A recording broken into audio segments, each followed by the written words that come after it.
بسم اللہ الرحمن الرحیم۔ السلام علیکم۔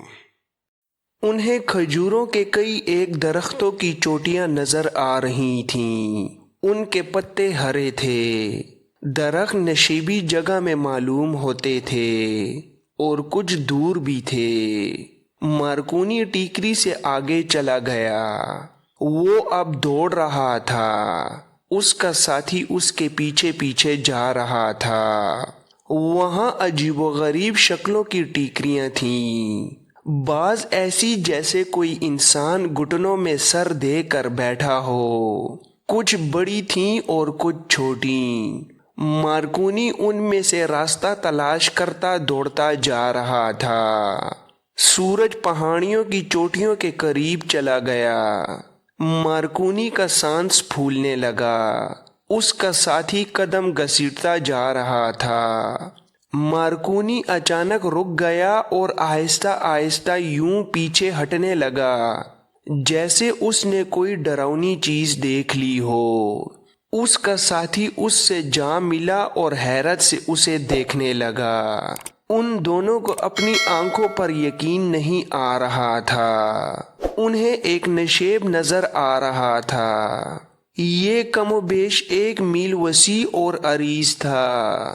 اس کے ارد گرد مٹی اور ریت کی اونچی اونچی قدرتی دیواریں تھیں۔ گہرائی کا یہ علاقہ سرسبز تھا، کچھ اونچا نیچا بھی تھا۔ وہاں کھجوروں کے بہت سے درخت تھے۔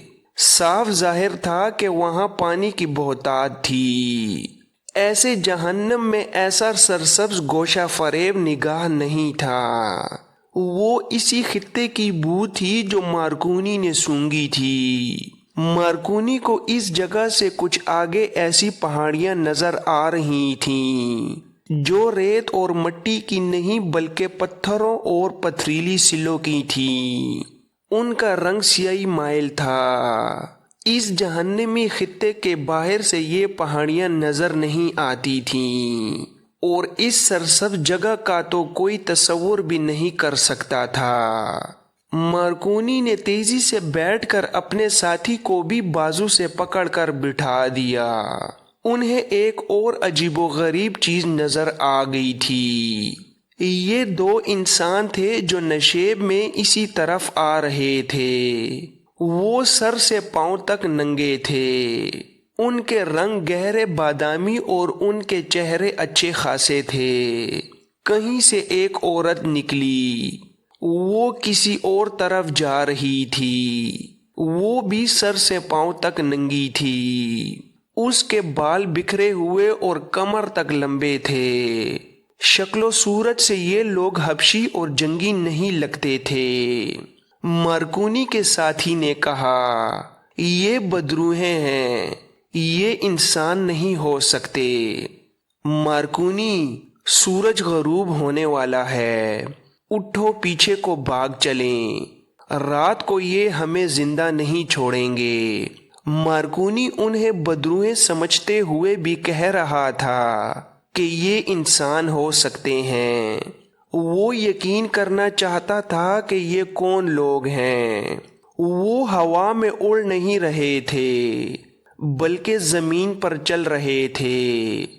دور انہیں 3 بچے ایک دوسرے کے پیچھے بھاگتے دوڑتے نظر آئے۔ ان سب کی حرکتیں ایسی تھیں جن سے یقین ہوتا تھا کہ یہ انسان ہیں۔ مارکونی پیڑ کے بل سرکتا آگے چلا گیا۔ اس کا ساتھی بھی اس کے پہلو میں جا لیٹا۔ وہ جہاں لیٹ کر دیکھ رہے تھے وہاں کی دیوار عمودی نہیں کچھ ڈھلانی تھی اور ریت زیادہ تھی۔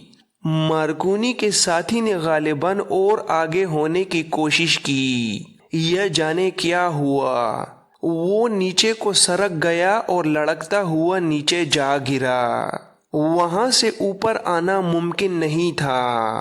مارکونی پیچھے کو سرک کر ایک ایسی ٹیکری کی اوٹ میں ہو گیا جہاں سے وہ نیچے دیکھ سکتا تھا۔ یہ ڈھلان جہاں سے صلیبی گرا تھا 30-40 گز اونچی ہوگی۔ مارکونی نے اپنے ساتھی کو اٹھتے دیکھا۔ وہ ڈالان پر چڑھنے کی کوشش کرنے لگا۔ مارکونی اس کی کوئی مدد نہیں کر سکتا تھا۔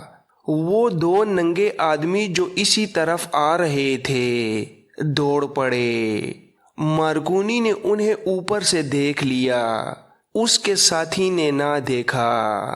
مارکونی اسے آواز نہیں دے سکتا تھا کیونکہ وہ ظاہر نہیں کرنا چاہتا تھا کہ وہاں کوئی اور انسان بھی ہے۔ ان دو آدمیوں نے مارکونی کے ساتھی کو پیچھے سے دبوچ لیا۔ اس کے پاس خنجر تھا اور ایک چھوٹی تلوار بھی، مگر ہتھیار نکالنے کا موقع نہ ملا۔ ان آدمیوں نے اسے نیچے گرا لیا۔ وہ عورت جو کہیں جا رہی تھی دوڑتی آئی۔ ادھر سے بچے بھی آ گئے۔ انہوں نے اپنی زبان میں کسی کو پکارا۔ معلوم نہیں کہاں سے 10-12 آدمی سب ننگے تھے دوڑتے آ گئے۔ ایک نے مارکونی کے ساتھی کی کمر سے تلوار نکال لی اور اسے گرا لیا گیا۔ مارکونی نے دیکھا کہ تلوار سے اس کے ساتھی کی شرک کاٹ دی گئی۔ سب آدمی ناچنے لگے۔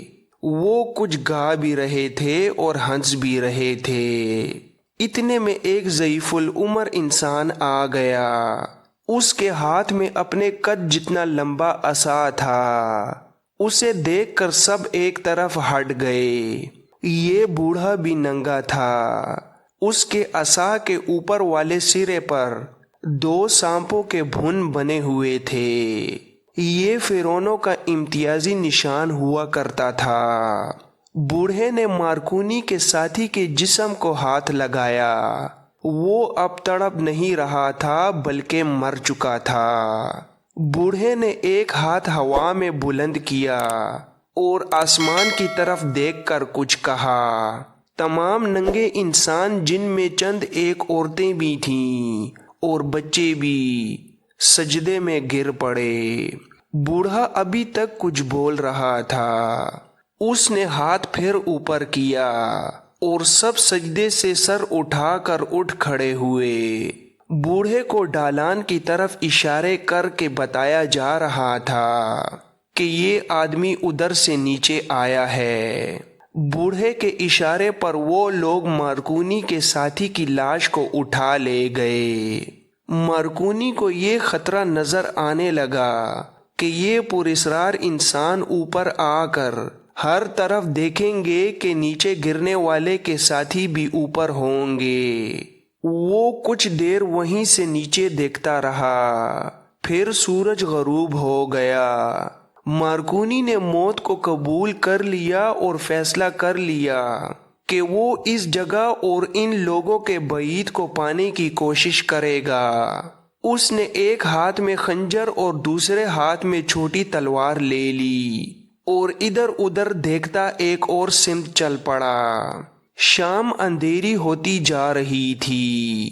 وہ اوپر ہی اوپر سے اس طرف جا رہا تھا جس طرف وہ اس کے ساتھی کو لے گئے تھے۔ وہاں کوئی آہٹ اور کوئی آواز نہیں تھی۔ ڈراؤنا سا سکوت تھا۔ وہ دائیں بائیں اور پیچھے دیکھتا آگے ہی آگے چلتا گیا۔ وہ نشیب کی گولائی کے ساتھ ساتھ جا رہا تھا۔ اسے دھیمی دھیمی آوازیں سنائی دینے لگیں۔ جب یہ آوازیں بلند ہو گئیں تو یہ ناچنے اور گانے کا ترنم اور ہنگامہ تھا۔ وہ ان آوازوں کی سمت گیا تو اسے ایک اور منظر نظر آیا۔ بائیں طرف ایک اور وسیع نشیبی جگہ تھی۔ کئی مشعلیں جل رہی تھیں۔ وہاں بھی سبزہ تھا جہاں کم و بیش 25 مرد، عورتیں اور بچے آہستہ آہستہ ناچ اور گا رہے تھے۔ ان کے درمیان بہت سی آگ جل رہی تھی۔ اس کے ذرا اوپر ایک انسانی لاش سر اور پاؤں سے باندھ کر زمین کے متوازی لٹکائی ہوئی تھی اور اسے گھمایا جا رہا تھا۔ یہ مارکونی کا ساتھی تھا جسے بھونا جا رہا تھا۔ مارکونی یہ ہولناک منظر دیکھتا رہا اور اس نے یہ منظر بھی دیکھا کہ بوڑھے نے اس کے ساتھی کے جسم سے گوشت کاٹ کر سب میں تقسیم کرنا شروع کر دیا۔ مارکونی کے دل پر ایسا گہرا اثر ہوا کہ وہاں سے ادھر کو واپس چل پڑا جدھر سے آیا تھا۔ اسے راستہ یاد تھا، وہ چوکنا ہو کر چلا جا رہا تھا۔ وہ اس دیوار پر پہنچا جو تصوروں سے زیادہ گہرے نشیب میں کھڑی تھی۔ یہیں اس کا ایک ساتھی گرا تھا۔ وہ جب دیوار کے درمیان اس جگہ پہنچا جہاں سے اس کا ساتھی گرا تھا، اسے دور نیچے غرانے اور بھونکنے کی دبی دبی آوازیں سنائی دیں۔ وہ سمجھ گیا کہ صحرائی لومڑیاں اس کے ساتھی کو کھا رہی ہیں۔ اس کے دوسرے ساتھی کو تو انسان کھا گئے تھے۔ اب ہوا تیز نہیں تھی۔ وہ تاریکی میں سنبھل کر چلتا اور سرکتا دیوار سے گزر گیا۔ رات کے پچھلے پہر وہ اس جگہ پہنچا جہاں 3 اونٹ بیٹھے تھے۔ اس نے اتنا بھی انتظار نہ کیا کہ اونٹوں کے ساتھ بندھا ہوا پانی پی لیتا۔ وہ ایک اونٹ پر بیٹھا، 2 اونٹوں کو ساتھ لیا اور چل پڑا۔ وہ اگلے دن کی شام تھی جب مارکونی ایک معزز مصری سوداگر کے روپ میں احمر درویش کے گھر میں داخل ہوا۔ احمر نے اسے دیکھتے ہی پوچھا، تم اکیلے ہو؟ وہ دونوں کہاں ہیں؟ مارکونی جواب دینے کی بجائے بیٹھ گیا۔ اس کے تو ہوش ہی ٹھکانے معلوم نہیں ہوتے تھے۔ اس نے احمر کو اپنے سامنے بٹھا لیا اور اسے ایک ایک لمحے اور ایک ایک قدم کی روداد سنائی۔ احمر کو مارکونی کے 2 ساتھیوں کے مرنے کا ذرا بھر افسوس نہ ہوا۔ اس نے جب سنا کہ ایک ساتھی کو ننگے آدم خوروں نے کھا لیا ہے تو اس نے خوشی سے اچھل کر پوچھا، کیا تم نے اپنی آنکھوں سے دیکھا تھا کہ ان میں سے کسی کے بھی جسم پر کپڑا نہیں تھا؟ بوڑھے کے عصا پر 2 سانپوں کے پھن تم نے دیکھے تھے۔ تم نے اچھی طرح دیکھا تھا کہ ان لوگوں نے ہمارے آدمی کا گوشت کھا لیا تھا۔ مارکونی نے جھنجھلا کر کہا، میں خواب کی باتیں نہیں سنا رہا، مجھ پر جو بیتی ہے میں وہ سنا رہا ہوں۔ میں نے یہ اپنی آنکھوں دیکھا ہے جو سنا رہا ہوں۔ احمر درویش نے اٹھ کر مارکونی کے کندھوں پر ہاتھ رکھا اور اسے مسرت کی شدت سے جھنجھوڑتے ہوئے کہا، فرعون بھی یہی سنا رہے ہیں جو تم نے سنایا ہے۔ تم نے بعید پا لیا ہے۔ مارکونی، یہی ہیں وہ لوگ جن کی مجھے تلاش تھی۔ یہ قبیلہ 16 صدیوں سے وہاں آباد ہے۔ یہ لوگ سوچ بھی نہیں سکتے تھے کہ زمانہ انہیں انسان کا گوشت کھانے پر مجبور کر دے گا۔ تم یہ تحریریں نہیں پڑھ سکتے، میں نے پڑھ لی ہیں۔ لکھا ہے کہ خزانوں کی حفاظت سانپ کیا کرتے ہیں، لیکن میرے مدفن کی حفاظت انسان کریں گے جو صدیوں بعد سانپ اور درندے بن جائیں گے۔ میرے مدفن کی حدود میں کوئی انسان داخل ہوگا تو اسے میرے محافظ کھا جایا کریں گے۔ وقت اور زمانہ انہیں ننگا کر دے گا، لیکن میں نے جہاں اپنی دوسری دنیا کا گھر بنایا ہے وہ جگہ اس کی ستر پوشی کرے گی۔ باہر کا کوئی مرد ان کی عورت پر نظر نہیں ڈال سکے گا۔ جو نظر ڈالے گا وہ وہاں سے زندہ نہیں جا سکے گا۔ مارکونی نے کہا، میں زندہ واپس آ گیا ہوں۔ احمر نے کہا، اس لیے کہ تم نیچے نہیں گئے۔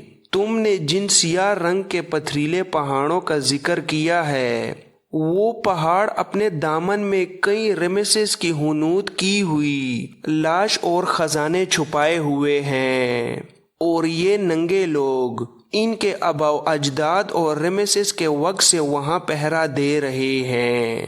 وہ مرتے رہے، ان کی نسل آگے بڑھتی رہی اور 15-16 صدیاں گزر گئیں۔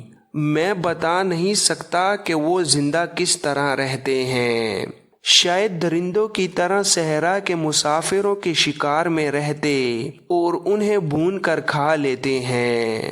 وہاں پانی کی افراط ہے، کھجوروں کی کمی نہیں، ان کا زندہ رہنا حیران کن نہیں۔ وہ آج بھی فرعونوں کو خدا سمجھتے ہیں، اگر ان کے عقیدے ٹوٹ چکے ہوتے تو وہ وہاں نہ ہوتے۔ تم نے ان کے پاس کوئی ہتھیار دیکھے تھے؟ نہیں، ان کی تعداد کا کچھ اندازہ؟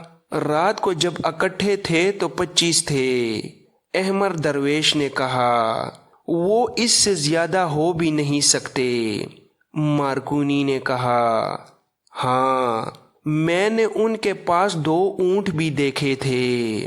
اونٹ زیادہ بھی ہو سکتے ہیں مگر میں نے صرف 2 دیکھے تھے۔ احمر درویش نے کہا، پھر وہ باہر آتے ہوں گے۔ وہ باہر ضرور آتے ہوں گے، مسافروں کو پکڑنے کے لیے انہیں باہر آنا ہی پڑتا ہوگا۔ سنو مارکونی، غور سے سنو، وہاں کوئی ایسا سیدھا راستہ ضرور ہے جس سے وہ باہر آتے اور اندر جاتے ہوں گے۔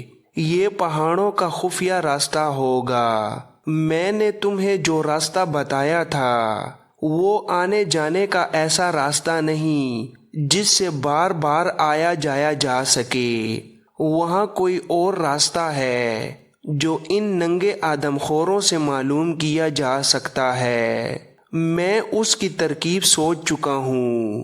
ترکیب یہ ہے کہ وہاں باقاعدہ حملہ کیا جائے۔ ہو سکتا ہے ہمیں اس دیوار نما ٹیلے سے جس سے تمہارا ایک ساتھی گر کر مرا ہے اور آدمی گرا کر مارنے پڑے، لیکن یہ قربانی ضروری ہے۔ بتاؤ 25-30 نہتے آدمیوں کو، جن میں بچے اور عورتیں بھی ہیں، مارنے کے لیے، اور ان میں 2-3 کو زندہ پکڑنے کے لیے تمہیں کتنے آدمی درکار ہیں؟ کم سے کم بتاؤ۔ تم ان آدمیوں کے رہنما اور سربراہ ہوگے۔ مارکونی نے کہا، میں ترکیب سمجھ گیا ہوں۔ ایک ترکیب میرے دماغ میں بھی آئی ہے۔ ہم انہیں قتل کر سکتے ہیں، 2-3 کو زندہ پکڑ سکتے ہیں، لیکن میں آپ کو یہ یقین نہیں دلا سکتا کہ وہ اس جگہ کے تمام بعید ہمیں بتا دیں گے۔ اپنے قبیلے کو مرتا دیکھ کر وہ بھی مرنے کے لیے تیار ہو جائیں گے، لیکن بتائیں گے کچھ نہیں۔ میں ایسی ترکیب کروں گا کہ ان میں سے 1-2 آدمی باہر کو بھاگ اٹھیں اور ان کا تعاقب کیا جائے، راستہ معلوم ہو جائے گا۔ احمر درویش نے کہا، تم دانش مند ہو مارکونی، بتاؤ کتنے آدمی ہوں؟ مارکونی نے جواب دیا اور کہا، 50۔ زیادہ تر آدمی میرے منتخب کیے ہوئے ہوں گے۔ میں انہیں تلاش کر لوں گا، مگر مہم کے آغاز سے پہلے میں اپنی شرطیں پیش کرنا چاہتا ہوں۔ احمر نے کہا، تمہیں منہ مانگا انعام ملے گا۔ مارکونی نے کہا، مجھے خزانے سے حصہ ملنا چاہیے۔ اتنی خطرناک مہم میرے فرائض میں شامل نہیں۔ میں جاسوس اور تخریب کار ہوں۔ مجھے خزانے کی تلاش کے لیے نہیں بھیجا گیا۔ یہ آپ کی ذاتی مہم ہے۔ میں انعام نہیں، منہ مانگا حصہ لوں گا۔ اگر آپ کا منصوبہ کامیاب ہو گیا تو آپ کو ایک ریاست کی حکمرانی مل جائے گی، پر میں جاسوس کا جاسوس رہوں گا۔ احمر درویش نے کہا، یہ مہم اور یہ منصوبہ ذاتی نہیں، یہ مصر، صلیب اور سوڈان کی حکمرانی کا منصوبہ ہے۔ مارکونی اپنے مطالبے پر قائم رہا۔ احمر مجبور ہو گیا۔ اسے احساس تھا کہ مارکونی کے سوا رمیسس کی مدفن تک کوئی اور نہیں پہنچ سکتا۔ اس کے مطالبے ماننے کے سوا کوئی چارہ نہ تھا۔ مارکونی نے کہا، معلوم نہیں مجھے کتنے دن صحرا میں رہنا پڑے، میں ایسی سخت اور خشک خوراک پسند نہیں کروں گا۔ مجھے 2-3 اونٹ فالتو دیے جائیں جو میں اور میرے ساتھی بھون کر کھا سکیں، اور مجھے قدومی دی جائے۔ احمد درویش نے حیرت سے کہا، اتنی نازک اور ایسے اعلیٰ درجے کی رقاصہ کو تمہارے ساتھ ایسی خطرناک مہم میں روانہ کر دوں؟ وہ جانے پر بھی راضی نہیں ہوگی۔ مارکونی نے کہا، اسے زیادہ معاوضہ پیش کریں، وہ راضی ہو جائے گی۔ میں اس کے لیے ایسا انتظام کروں گا کہ وہ محسوس ہی نہیں کر سکے گی کہ وہ صحرا میں ہے اور کسی خطرناک مہم میں شریک ہے۔ میں اس کی قدر و قیمت سے واقف ہوں۔ یہ اس دور کا واقعہ ہے جب دولت مند تاجر اپنی چہیتی بیویوں کو سفر میں اپنے ساتھ لے جاتے تھے۔ اپنی بیویوں میں سے کوئی پسند نہ ہو تو کسی من پسند طوائف یا رقاصہ کو منہ مانگا معاوضہ دے کر ہم سفر بنا لیتے تھے۔ فوجوں کے کمانڈر بھی جنگ کے دوران اپنی بیویوں یا کرائے کی خوبصورت عورتوں کو ساتھ رکھا کرتے تھے۔ اس دور میں خوبصورت اور جوان عورت کو سونے سے زیادہ قیمتی سمجھا جاتا تھا۔ یہی وجہ تھی کہ صلیبیوں اور یہودیوں نے سلطنت اسلامیہ کی جڑیں کھوکھلی کرنے کے لیے عورت کا استعمال کیا تھا۔